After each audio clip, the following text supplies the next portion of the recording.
और नहीं तो कितनी बार क्या होता है, जो ऑप्शंस पहले आ चुके होते हैं, जो वो दे चुके होते हैं, उन्हीं ऑप्शंस को उठा के क्वेश्चन बना देते हैं। तो मैं बोलूँगा कहीं न कहीं आपको 20 से 25 क्वेश्चन का एज मिल जाता है कि हाँ भाई, ये क्वेश्चन मैंने पहले देखे हुए हैं। मतलब मेरे को लगता है खेलना बहुत ज़्यादा इंपॉर्टेंट है, फिट रहना, फिज़िकली नहीं मेंटली फिट रहना ही बहुत ज़्यादा आपको इंपॉर्टेंट रहता है। और ख़ासकर इस प्रिपरेशन में, क्योंकि मोस्ट ऑफ द टाइम आपको अपने टेबल कुर्सी में स्पेंड करना है, ये अगर इस प्रिपरेशन में हो। 12th फिज़िकल एजुकेशन सब्जेक्ट ने मेरे को ये भी सिखाया है, और दूसरा मेरे को अच्छा स्कोर भी दिया उस सब्जेक्ट ने, तो दोनों ही कहीं न कहीं फ़ायदे मिले हैं मेरे को सब्जेक्ट। जो स्टूडेंट्स जो है आपके इंटरव्यू को देखेंगे, जो यूपीएससी को करना चाहते हैं या पीसीएस की प्रिपरेशन करना चाहते हैं, उनके लिए क्या जो है स्ट्रॉन्ग मैसेज जो है अगर जाए, तो जो आपको लगता हो कि भाई ये गलत कर रहे हैं बच्चे, उनको सही करने की ज़रूरत है? तो लेफ्टिनेंट गवर्नर जनरल राजशुक्ला सर का बोर्ड था मेरा, तो उनसे जो इंटरेक्शन हुआ, मेजॉरिटी ऑफ द क्वेश्चंस उन्होंने उत्तराखंड से ही पूछे हैं। नमस्कार, न्यूज़ टुडे नेटवर्क में आपका स्वागत है। हम लोग इस समय हैं हल्द्वानी में, और हल्द्वानी में तनुज पाठक ने अभी यूपीएससी को क्रैक किया है। यूपीएससी का रिजल्ट आया है और 72वीं रैंक आई है। तनुज के बारे में जानकारी मैं आपको दे देता हूं कि वो हल्द्वानी से ही पढ़े हैं, सेंट थेरेसा स्कूल के पढ़े हुए हैं, और आपकी जो मदर हैं वो जो है टीचर हैं। इसके अलावा उनके जो फादर हैं वो यहाँ पर संघ है, संघ में एक प्रोजेक्ट डायरेक्टर के पद पे तैनात हैं। तनुज जी जो हैं खुद आईआईटीएन है, और आईआईटी की करने के बाद नौकरी उनकी लग गई थी। उसके बाद भी आपने वहाँ से रिज़ाइन देने के बाद अपनी प्रिपरेशन शुरू कर दी। एक बड़ा ही महत्वपूर्ण पल है उनके लिए। तनुज जी से हम बातचीत करेंगे कि आखिरकार उन्होंने किस तरीके से यूपीएससी को क्रैक किया और कितना बड़ा दिन है उनके लिए। चलिए तनुज जी, आपका बहुत बहुत स्वागत है। तनुज जी, किस तरीके की प्रिपरेशन आपने रही, जो आप रेगुलर उसको करते रहे, और कौन सा समय था ऐसा जो आपने जो है इसको जब आपने आईआईटी की थी उसके बाद क्या क्या आपके मन में विचार आए? अगर मैं अपनी प्रिपरेशन के बारे में बात करूं पहले, तो बहुत बेसिक जो प्रिपरेशन होती है, मैंने वही जो तरीका होता है वही फॉलो किया था कि आपको बेसिक बुक्स जो अपनी हैं उसमें पकड़ रखनी है अच्छे से। आपके जो बेसिक सब्जेक्ट हैं वो काफ़ी स्ट्रांग होने चाहिए। और साथ साथ में मैं स्टार्टिंग में 2 अखबार पढ़ता था, द हिंदू और द इंडियन एक्सप्रेस, दोनों ही पढ़े हैं मैंने, ताकि क्योंकि मेरा बैकग्राउंड नहीं रहा था कभी भी इसमें, जो सोशल साइंस सब्जेक्ट्स होते हैं उसमें नहीं रहा था। तो उसके लिए 2 अखबार पढ़ने चालू करे, बेसिक बुक्स पढ़नी चालू करी, तो उससे क्या हुआ कि एक अंडरस्टैंडिंग डेवलप हुई।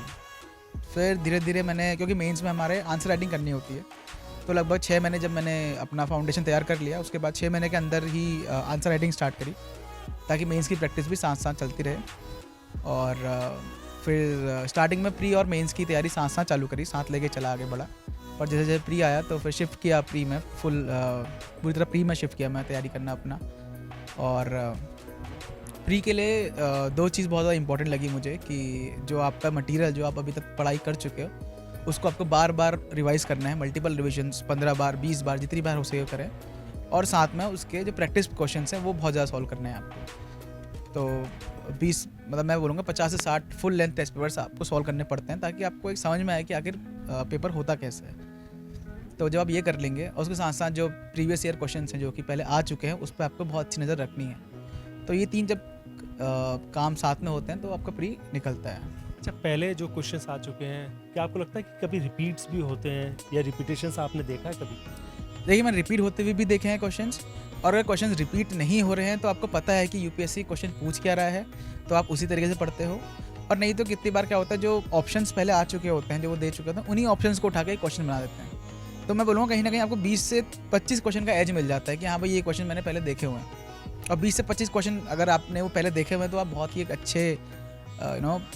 अच्छे बहुत लेवल पे खड़े हो कि आपका प्री क्लियर होने के चांस बहुत बढ़ जाते हैं। इसलिए जो PYQs हैं, प्रीवियस ईयर क्वेश्चंस हैं, बहुत इंपॉर्टेंट बन जाते हैं आपका प्री निकालने के लिए, और इनफैक्ट मेंस निकालने के लिए भी। इसके अलावा जो है एक पल आपके ज़िंदगी में जब आया था, आपने कहा कि मैं आईआईटी करने, रुड़की से आपने आईआईटी किया है, और रुड़की से आईआईटी करने के बाद आपने क्या किया, थोड़ा दर्शकों को बताएंगे। और दूसरा, आपने एकदम जो है नौकरी क्यों छोड़ दी थी? रुड़की से जब मैंने पूरी पढ़ाई जब मेरी पूरी हुई, क्या किया था आपने? मैं मेटलर्जिकल एंड मटीरियल इंजीनियरिंग में मेरा बीटेक था। तो उसके बाद जब मेरी पढ़ाई पूरी हुई, तो मुझे ऐसा लगा कि यूपीएससी का कहीं ना कहीं दिमाग में था कि एक ना एक बार ज़िंदगी में ट्राई ज़रूर करना है। पर उस टाइम मुझे लगा कि थोड़े जब पढ़ाई हो गई थोड़े पैसे कमा लिए जाएँ, थोड़ा दुनिया घूम ली जाए। मेरा मन घूमने का भी बहुत मन करता था उस टाइम कॉलेज के बाद। तो कहीं न कहीं ये चीज़ 2 दिमाग में थी, इसलिए मैंने जॉब जॉइन कर ली। 2 साल जब जॉब में हो गए तो मुझे लगा कि कहीं न कहीं जो पहले ख्वाब देखा था, ड्रीम देखा था आईएएस बनने का, उसको दोबारा से करा जाए, चालू की जाए। तो वो फिर वहाँ से मैंने तैयारी स्टार्ट करी और कोचिंग में जॉइन करना चाहता था, पर उस टाइम कोविड लग गया, लॉकडाउन हो गया था, तो फिर मैंने कोचिंग भी नहीं ली और फिर खुद से तैयारी करनी चालू करी मैंने। तो ये आपने कोई भी जो है कोचिंग नहीं ली या आपने ऑनलाइन जो है कुछ चीज़ें की होंगी जिसके ज़रिए आपने इसको क्वालिफाई किया? जो एक फाउंडेशनल कोर्स बोलते हैं वो मैंने किसी कोचिंग से नहीं लिया है, पर जैसे आंसर राइटिंग प्रैक्टिस करने के लिए आप टेस्ट पेपर सॉल्व करते हो, बहुत काफ़ी सारे कोचिंग्स की हेल्प ली मैंने वहाँ पे। और जैसे जो मटेरियल करंट अफेयर्स की मैगजीन्स आती हैं या इकोनॉमिक सर्वे, बजट के मटेरियल आते हैं, वो मैंने कोचिंग से ज़रूर हेल्प ली है वहाँ पे। और इंटरव्यूज़, मॉक इंटरव्यूज़ में काफ़ी कोचिंग्स की हेल्प ली है। फाउंडेशनल कोर्स कहीं से नहीं किया, पर पूरी जर्नी में हेल्प तो बिल्कुल ली है सर मैंने, अलग-अलग जगह पे। तनुज जी ने जो है अपने 3 अटैम्प्ट जो है 3rd अटैम्प्ट में आपने उसको क्वालिफाई किया है। आपका जो है प्री एंड मेंस ये दोनों बार जो है आप क्वालिफाई रहे, लेकिन इंटरव्यू में कुछ कमियां रह गई जिसके कारण वो जो है 1st या 2nd अटैम्प्ट में नहीं आ पाए। इस बार जो है जब आप 3rd अटैम्प्ट दे रहे थे तो 3rd अटैम्प्ट में जो है आपने क्या सोचा था? क्या इंटरव्यू की प्रिपरेशन के लिए आपने कुछ ऐसे जो है कुछ टिप्स लिए थे या क्या किया था आपने? हाँ सर, इंटरव्यू की प्रिपरेशन के लिए भी थोड़े बहुत चेंजेस मैंने किए थे अपनी अप्रोच में। जैसे कि सबसे बड़ा जो चेंज मैंने किया था कि जो आपके सराउंडिंग में चल रहा है ना, उस पे एक बहुत अच्छी नज़र रखनी थी। पहले हो सकता था मैंने अखबार थोड़ा कम पढ़ता था, इंटरव्यू टाइम में थोड़ा-सा आप लेज़ीनेस आ जाती है उस टाइम। तो इस बार मैंने कहीं न कहीं वो लेज़ीनेस अपने ऊपर हावी नहीं होने दी। अखबार पढ़े, रेगुलरली पढ़े और जिस प्रकार से मैं बोलता हूँ, अपने जो मेरे दिमाग में जो चीज़ें आती हैं, उसको व्यक्त कैसे करना है, उस पे बहुत ज़्यादा काम किया है और शायद कहीं न कहीं वो मेरे को फल मिला है उस चीज़ का, उस मेहनत का। न्यूज़पेपर में क्या चीज़ ज़्यादा पढ़ते थे आप? आपको लगता होगा कि न्यूज़पेपर में ये चीज़ ज़्यादा पढ़नी चाहिए। तो कुछ ऐसा जो है आपने प्लान किया था कुछ? मतलब ये न्यूज़पेपर में जो 2 चीज़ बहुत इंपॉर्टेंट है, एक है जो आपका न्यूज़पेपर का पहला पेज है, हेडलाइंस, वो बहुत ज़्यादा इंपॉर्टेंट बन जाती है आपके लिए, क्योंकि क्या चल रहा है देश में ये आपको बहुत ज़रूरी जानना। और दूसरा जो एडिटोरियल वाला पेज होता है, एडिटोरियल और ओपिनियन दोनों ही पेज बहुत ज़्यादा आपके लिए इंपॉर्टेंट है, क्योंकि एडिटोरियल पेज से आपको पता लगता है कि जो मेंस का पेपर है आपका, वो बहुत ही एनालिटिकल होता है।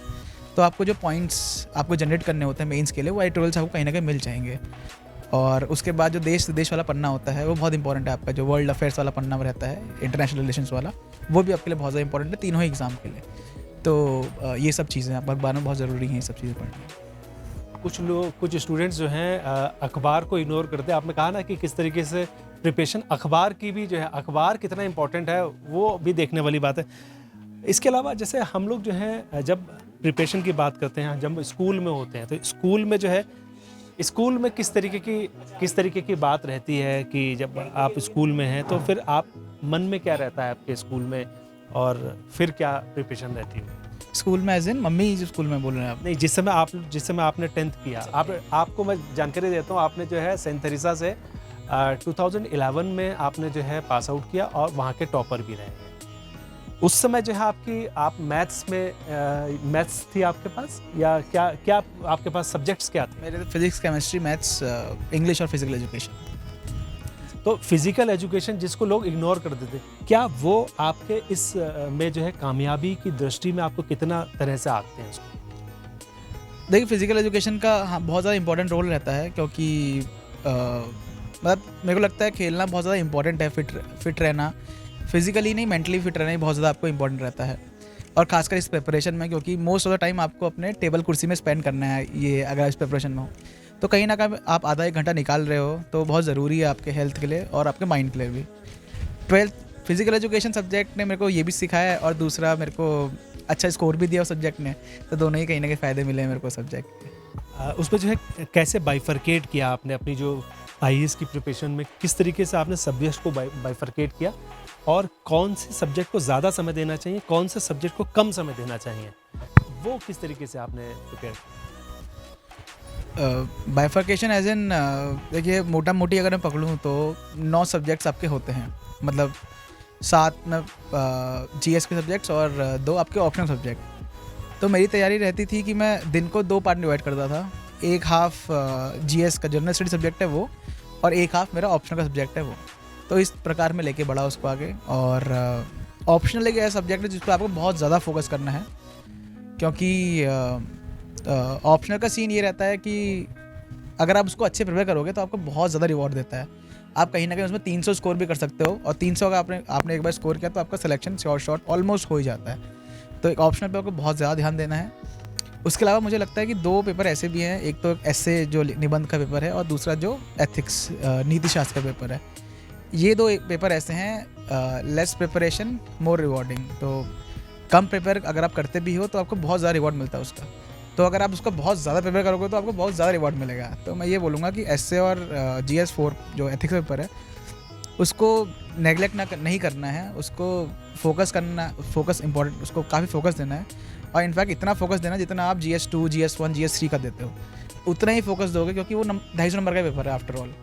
तो अगर वहाँ कहीं ना कहीं 250 में से आपके 150 बन जाते हैं, मतलब बहुत ही वो मतलब रियलिस्टिक नहीं है पर बहुत अच्छे नंबर है, अगर इतने बन जाते हैं तो आपको बाकी में भी हेल्प मिलेगी उस चीज़ को। तो ऐसे एथिक्स ऑप्शनल, ये 4 पेपर ऐसे हैं जिनमें आपको बहुत ज़्यादा ध्यान देने की ज़रूरत है। कितना घंटे आप जो है समय देते थे इस प्रिपरेशन के लिए? एवरेज मोटा मान लूँ तो 8 घंटा, और जब एग्ज़ाम पास में आता था, प्री हो या मेंस हो, तो कहीं 12-13 घंटे निकलते थे। तो ऐसा है। आप मूल रूप से जो है आपका परिवार अल्मोड़ा का रहने वाला है। अल्मोड़ा में आपको पता किस जगह के हैं आप मूलतः? नहीं, मुझे पता है, मैं गया भी हूँ। मैं एक्चुअली, हमारा जो गांव का नाम है वो सिमराड़ है, जो कि सोहेलबाड़ी एरिया में पड़ता है, अल्मोड़ा के पास में। तो एक आध बार गया हूँ मैं अपने गाँव में। पूजा करने जाते हो? हाँ जी, पूजा करने जाते थे उधर। पहाड़ के जो बच्चे हैं उनके लिए क्या संदेश देना चाहेंगे कि वो जो है क्या पहाड़ में बैठे बैठे भी कुछ उनको जो है अवेलेबिलिटी हो सकती है, ऐसे जो है प्रिपरेशन वो कैसे कर पाएँ, या फिर उनको जो है किसी कोचिंग को ही लेना ज़रूरी समझते हैं? मतलब अगर आपके पास रिसोर्सेज हैं तो कोचिंग मुझे लगता नहीं है आपको आने की ज़रूरत है। पर 2 चीज़ें, अगर आप खुद से प्रिपेयर कर रहे हैं तो आपको बहुत ज़्यादा डिसिप्लिन होना पड़ेगा, क्योंकि 8 घंटे पढ़ाई के और बाकी 5-6 घंटे भी आप जो दे रहे हो आपके दिमाग में वही चलते रहता है। तो डिसिप्लिन होने की बहुत ज़रूरत है। रिसोर्सेज की जहाँ तक बात है, आजकल ऑनलाइन काफ़ी सारा मटेरियल आपको मिल जाता है, चाहे वो कोचिंग की बात क्यों ना हो, काफ़ी सारे रिसोर्सेज जो आपको ऑनलाइन मिल जाएंगे। या टेलीग्राम में काफ़ी सारे चैनल्स हैं जो टॉपर्स अपने चैनल्स बना के रखते हैं, उसके थ्रू आपको हेल्प मिल जाएगी। तो अगर आप डिसिप्लिन्ड हैं और आपके पास अगर रिसोर्सेज अवेलेबल हैं घर पे, तो आपको कहीं बाहर जाने की ज़रूरत मेरे ख्याल से नहीं पड़ेगी। घर पे रह के किया जा सकता है। पर अगर रिसोर्सेज हैं आपके पास और आपको लगता है बाहर जाके डिसिप्लिन रह सकते हैं, तो आप बाहर भी जा सकते हैं, कोई उसमें दिक्कत नहीं। जहाँ आपकी मन हो रहा है, जहाँ आपको लगता है आप पढ़ पाएंगे, वहाँ बैठ के पढ़िए आप। पेरेंट्स जो है, कभी आपको लगा कि पेरेंट्स ने कहा हो कि भाई पढ़ाई को ज़्यादा समय दो, खेलते भी होंगे आप जब जिस समय आप 10th में होंगे या 9th में होंगे या 11th में 12th में, किस तरीके से आपने इसको जो है मैनेज किया इन सब चीज़ों को? नहीं, बचपन में तो काफ़ी खेलते ही थे, तो कहीं नहीं तो ये गली में क्रिकेट खेल लेते थे, वरना काफ़ी सारे प्लेग्राउंड्स हैं, क्रिकेट खेलते थे। वॉलीबॉल खेलना काफ़ी पसंद था मुझे उस टाइम पे, स्विमिंग करना काफ़ी पसंद था उस टाइम पे। तो वही है, बचपन में दिन के 2-3 घंटे खेलने के रखते थे, कुछ टाइम पढ़ाई का रखते थे, कुछ टाइम टीवी का रख लेते थे, और ऐसे ही कट जाता था दिन मेरे ख्याल से तो, और बाकी 6-7 घंटे स्कूल में कट जाते थे। तो यही रूटीन रहता था उस टाइम। क्या चीज़ ज़्यादा डिस्ट्रैक्ट करती है जब स्टूडेंट्स जो है यूपीएससी की प्रिपरेशन करते हैं? मैंने कई जगह मेरी जब बातचीत हुई है तो कई लोगों ने कहा कि जो रील्स हैं, मोबाइल में जो है रील्स हैं, इसके अलावा जो है जो इंस्टा है, वो जो है बहुत ज़्यादा डिस्ट्रैक्ट करता है उन लोगों के लिए जो यूपीएससी की प्रिपरेशन करते हैं। तो फ़ोन को लेकर जो है आपकी क्या राय है, अगर आप फ़ोन के बारे में कुछ बताना चाहें? मतलब मुझे लगता है कि बिल्कुल सही बोल रहे हो आप। सबसे बड़ा जो इस समय डिस्ट्रैक्शन है वो यही है, सोशल मीडिया, और स्पेशली जो रील्स, इंस्टाग्राम, यूट्यूब शॉर्ट्स हो गए। तो ये आपका, मुझे लगता है कि अगर आप ध्यान ना दो, दिन के 3-4 घंटे आप खा जाता है बिना बात के। तो अगर इसको आप कुछ फ्रूटफुल कर सको, तो रील्स तो एक ऐसी चीज़ है मेरे ख्याल से बंद ही कर देनी चाहिए, उसमें कोई फ़ायदा नहीं है उस चीज़ का। यूट्यूब शॉर्ट्स एक ऐसी चीज़ है जहाँ पे अगर आपने अच्छी चीज़ें वो कर रखी, सब्सक्राइब कर रखी हैं, तो आप काफ़ी सारी नॉलेज गेन कर सकते हो। काफ़ी सारे चैनल हैं, जैसे कि थिंक स्कूल है, फिलॉसफी का चैनल है, वो काफ़ी बढ़िया वीडियोस डालता है। या बहुत सारे चैनल्स हैं। इन शॉर्ट्स आप ऐप जो है वो इंस्टॉल कर लीजिए, आपको खबरें मिलती रहेंगी। तो अगर आप उसका फ्रूटफुल यूज़ कर रहे हो उस चीज़ का, तो बहुत फ़ायदेमंद है।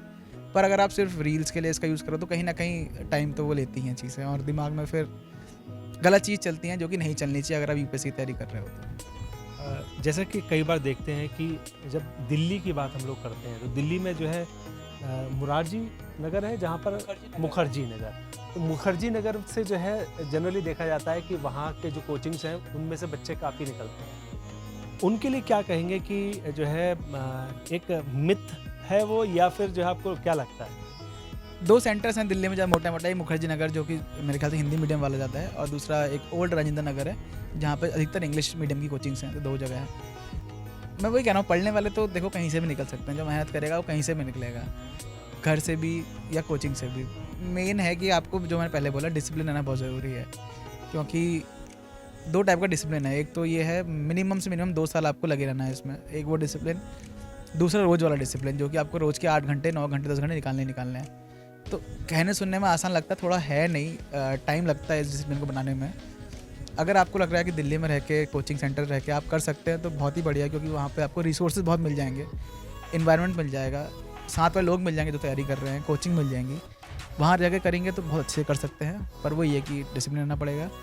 घर से करना है तो घर में ऑटोमेटिकली थोड़ा डिसिप्लिन बढ़ जाता है अपने आप में, और इन चीज़ों डिस्ट्रैक्शन से बच रही हैं और पढ़ाई करिए 8-10 घंटे, तो कहीं ना कहीं मुझे लगता है कि हो जाना चाहिए। उसके बाद एक बात जो है लगातार इस समय इलेक्शन चल रहा है, यहाँ की जो जनरली जो है जो लोकतंत्र की बात होती है, लोकतंत्र को आप किस तरीके से देख रहे हैं पूरे इस वाले चुनाव में? देखिए, लोकतंत्र तो इंडिया की रीढ़ की हड्डी है। मतलब मेरे को लगता है इंडिया एक अचीवमेंट है इंडिया के लिए कि 75 सालों में हमारे देश में लोकतंत्र बना रहा है, जबकि 140 करोड़ पॉपुलेशन है, तो ये तो सही में एक बहुत बड़ा अचीवमेंट है, और मुझे लगता है बना भी रहेगा। इस इलेक्शन पे भी लोकतंत्र, जहाँ तक बात है, लोगों को वोट देने जाना चाहिए। जो भी आपको लगता है कि जो कैंडिडेट सबसे बढ़िया है आपके क्षेत्र के लिए, आपके स्टेट के लिए और पूरे इंडिया के लिए, जो भी आपको कैंडिडेट बढ़िया लगता है, उनको उसके साथ वोट देना चाहिए। और यही है, वोट देना मेरे ख्याल से सब बहुत ज़्यादा इंपॉर्टेंट है, हर एक सिटीजन को वोट देने जाना। तो घर में मत बैठे रहिएगा, वोट देने जाइएगा, और जो भी आपका पसंदीदा रिप्रेजेंटेटिव है, कैंडिडेट है, उसको ज़रूर वोट दीजिएगा। किससे आपको प्रेरणा मिली? अगर हम लोग बातचीत करें यूपीएससी के को लेकर, कौन आपका प्रेरणा का स्रोत है? बस सबसे इम्पोर्टेंट तो मेरे ख्याल से मम्मी पापा ही हैं, क्योंकि जिन्होंने हर समय सपोर्ट किया है, चाहे वो मेंटल सपोर्ट हो, इमोशनल सपोर्ट हो, फाइनेंशियल सपोर्ट हो, कोई भी सपोर्ट हो, आपको वहीं से मिला है। तो पिलर जो बोलते हैं वो वही रहे प्रिपरेशन का। उसके अलावा जो सारे दोस्त हैं, रिलेटिव्स हैं, सबका काफ़ी साथ रहा है, तो सभी लोग ने काफ़ी प्रेरणा दी है मुझे इस चीज़ बड़े रहने की, क्योंकि डिफ़िकल्ट नहीं होता ये चीज़ अकेले अचीव करना। सबका मिला जुला सपोर्ट रहा है इस चीज़ को लेकर। फ्रेंड्स को मना कर देते होंगे, जैसे कभी घूमने जाना है आपको, तो कभी आप मना कर देते होंगे, तो आज जो है उन दोस्तों से बातचीत हुई आपकी? हाँ, मतलब मैंने काफ़ी बार मना किया है लोगों को, मुझे बुरा भी लगा इस चीज़ का, क्योंकि इससे पहले तो मना नहीं करता था। बीच में काफ़ी लोगों से कांटेक्ट भी छूट गया, क्योंकि आप जब तैयारी में आते हो तो कांटेक्ट कहीं ना कहीं छूट जाता है। तो मुझे लगता है अब टाइम आ गया है वापस से कि सबसे क्षमा मांगने का, और वापस से जहाँ जो प्लान्स रह गए हैं वापस से उसको एग्जीक्यूट करने का। तो करेंगे, धीरे धीरे सबसे बात करेंगे, बनाएंगे प्लान, आगे चलेंगे, उसके बाद काम करा जाएगा। तो लीजिए, और कुछ जो है कि मैसेज देना चाहते हो जो आपको लगता हो कि ये इंपॉर्टेंट मैसेज है, जो स्टूडेंट्स जो है आपके इंटरव्यू को देखेंगे, जो यूपीएससी को करना चाहते हैं या पीसीएस की प्रिपरेशन करना चाहते हैं, उनके लिए क्या जो है स्ट्रॉन्ग मैसेज जो है अगर जाए, तो जो आपको लगता हो कि भाई ये गलत कर रहे हैं बच्चे, उनको सही करने की ज़रूरत है? देखिए, सबसे पहले अगर आपने मन बना ही लिया है कि ये करना है, तो फिर कूदना पड़ेगा इस चीज़ में। डिफ़िकल्ट रास्ता है, आसान नहीं है, तो उसके लिए आपको बहुत ज़्यादा करेजियस होना पड़ेगा, बहादुर होना पड़ेगा, पेशेंस रखना पड़ेगा, धैर्य बहुत ज़रूरी है इस एग्ज़ाम में। तो कहीं सोच के आइए कि करेज और जो पेशेंस है आपको, वो कहीं ना कहीं रखना पड़ेगा एग्ज़ाम को लेकर। अगर ये दोनों चीज़ आ गई हैं, कर लिया है आपने, तो कुछ ऐसे दोस्त अपने बनाइए जो कि आपको इमोशनल सपोर्ट कर सकें इस एग्ज़ाम में, क्योंकि चाहिए रहता है इस एग्ज़ाम में। ये सब चीज़ें अगर हो गई हैं, उसके बाद आपको तैयारी कैसे करनी है उसकी नॉलेज आपको बराबर होनी चाहिए। जैसे कि जो आपके बेसिक सब्जेक्ट्स हैं उस पर बहुत अच्छी पकड़ होनी चाहिए। तो वो आपको इंश्योर करना है कि 7 से 8 सब्जेक्ट्स हैं, उनको ऐसा पकड़ के रखिए कि चाहे कोई भी क्वेश्चन आ जाए उस चीज़ से गलत नहीं होने देना है। इस लेवल की तैयारी होनी चाहिए। उसके बाद मैं सजेस्ट करूँगा कि 2 अखबार पढ़िए, क्योंकि जब आप 2 अखबार पढ़ते हैं तो आपके ऑफ कोर्स आपकी नॉलेज ज़्यादा बढ़ती है उस किसी भी टॉपिक के अराउंड। तो 2 अखबार पढ़िए अगर टाइम है तो। और 1 घंटा मेरे ख्याल से अपने लिए भी निकाल लीजिएगा। वॉक कर रहे हैं, दौड़ रहे हैं, जिम चले जाएं, कुछ स्पोर्ट्स खेल रहे हैं, किसी से बात कर लें, घूम लें, कुछ भी एक्स्ट्रा काम करने के लिए। तो ये सब चीज़ें करेंगे तो धीरे धीरे मेरे को लगता है कि हो जाना चाहिए। जानकारी और मैं चाह रहा हूँ, जो इंटरव्यू है, इंटरव्यू में कौन से क्वेश्चन जो है आपसे पूछे गए, ये थोड़ा सा अगर दर्शकों को बता देंगे। तो लेफ्टिनेंट गवर्नर जनरल राजकुला सर का बोर्ड था मेरा, तो उनसे जो इंटरेक्शन हुआ मेजोरिटी ऑफ द क्वेश्चंस उन्होंने उत्तराखंड से ही पूछे हैं। सस्टेनेबल डेवलपमेंट जो बोलते हैं हम लोग कि आजकल इन्वायरमेंट को जो दिक्कत आ रही है उससे हमें कैसे बचना है, और उसके साथ साथ क्योंकि एक तरफ आपका इन्वायरमेंट है, दूसरी तरफ डेवलपमेंट है, तो कहीं ना कहीं ऐसा लगता है कि ज़ीरो सम गेम है कि अगर डेवलपमेंट होगा तो कहीं ना कहीं इन्वायरमेंट को नुकसान पहुंचेगा। हम पर ये चाह रहे हैं कि डेवलपमेंट तो हो, क्योंकि बहुत ज़रूरी है, विकास होना बहुत ज़रूरी है, और उन लोगों के लिए जो कि दूर दराज क्षेत्रों में रहते हैं डेवलपमेंट हो, परंतु जो हमारी जो नेचर है, जो हमारी इन्वायरमेंट है, वो बचा के रहे। तो उसके लिए कॉन्सेप्ट है सस्टेनेबल डेवलपमेंट, कैसे इन्वायरमेंट को भी दिक्कत ना आए और विकास भी हो। तो उस चीज़ पे बहुत ज़्यादा बात हुई, 10 से 15 मिनट उनसे बातचीत हुई, काफ़ी अच्छा लगा मुझे वो चीज़ बात करके। उसके अलावा जब मेरा इंटरव्यू था उस टाइम वही फार्मर प्रोटेस्ट चल रही थी एमएसपी को लेके, तो एमएसपी पे काफ़ी बात हुई, प्रोटेस्ट के ऊपर काफ़ी बात हुई है, और उस टाइम भारत रत्न अवार्ड मिले हुए थे तो मेरे से, और उस दिन इंटरनेशनल वुमेंस डे भी था, तो किन किन महिलाओं को भारत रत्न मिला है इंडिया में, इन सब की बातें हुई। और डिज़ास्टर मैनेजमेंट के ऊपर, क्योंकि उत्तराखंड जो डिज़ास्टर प्रोन स्टेट है, अभी तो पता है आपको कि earthquake, landslide, floods, cloud burst यहाँ आते रहते हैं, उत्तराखंड में बहुत ज़्यादा फ्रीक्वेंसी पे आते हैं, तो उससे कैसे निजात पाना है या कैसे कंट्रोल करना है, कैसे डैमेज मिनिमाइज़ करना है, तो इस पे ऊपर भी काफ़ी बात हुई। तो मोटा मोटी उत्तराखंड को लेके मेरे से काफ़ी ज़्यादा सवाल पूछे गए, जो कि मुझे काफ़ी अच्छा भी लगा। कितनी देर का था वो इंटरव्यू? लगभग आधे घंटे का रहा होगा मेरा इंटरव्यू। आधा घंटा भी जो है आपको उत्तराखंड की जो है पूरी जो है उस पर मैक्सिमम रहा उसमें। Most of the questions Uttarakhand पे थे, उत्तराखंड की प्रगति, उत्तराखंड में जो डिज़ास्टर होता है उसके ऊपर, विकास कैसा रहा है उत्तराखंड का पिछले 20-25 सालों में, जो हम यूपी से अलग हुए हैं तो क्या फ़ायदा हुआ है, नुकसान हुआ है, इस चीज़ के ऊपर काफ़ी ज़्यादा क्वेश्चंस हुए थे मेरे से, इस पर डिस्कशन काफ़ी रहा था। तो आपने जाना कि जो तनुज जी ने किस तरीके से जो है यूपीएससी को क्रैक किया, इंटरव्यू को लेकर भी उन्होंने पूरी चर्चा की कि आधे घंटे के इंटरव्यू में क्या क्या उनसे पूछा गया। इसके अलावा आपने ये भी जाना कि किस तरीके की उनकी प्रिपरेशन रहती थी, और प्रिपरेशन को जो है कैसे आपने जो सब्जेक्ट को बाइफरकेट किया था। तो ऐसे ही महत्वपूर्ण इंटरव्यू हम लोग आप लोगों को जो है देते रहेंगे, जिसके ज़रिए आप कई और एग्जामिनेशंस को क्रैक कर सकते हैं। सीसेट को लेकर जो है हम लोगों ने बातचीत जो है, हमारा एक और वीडियो है, वो आई बटन में आपको मिल जाएगा। अगर आपको सीसेट से संबंधित जो जानकारी चाहिए तो वह आई बटन में आके सीसेट की प्रिपरेशन को लेकर आपने डिटेल्स उसमें बातचीत की है, वो आप लोगों को मिल जाएगा। बहुत बहुत धन्यवाद आपका तनुज जी, आपको शुभकामनाएं बहुत ज़्यादा। Thank you so much sir, thank you so much.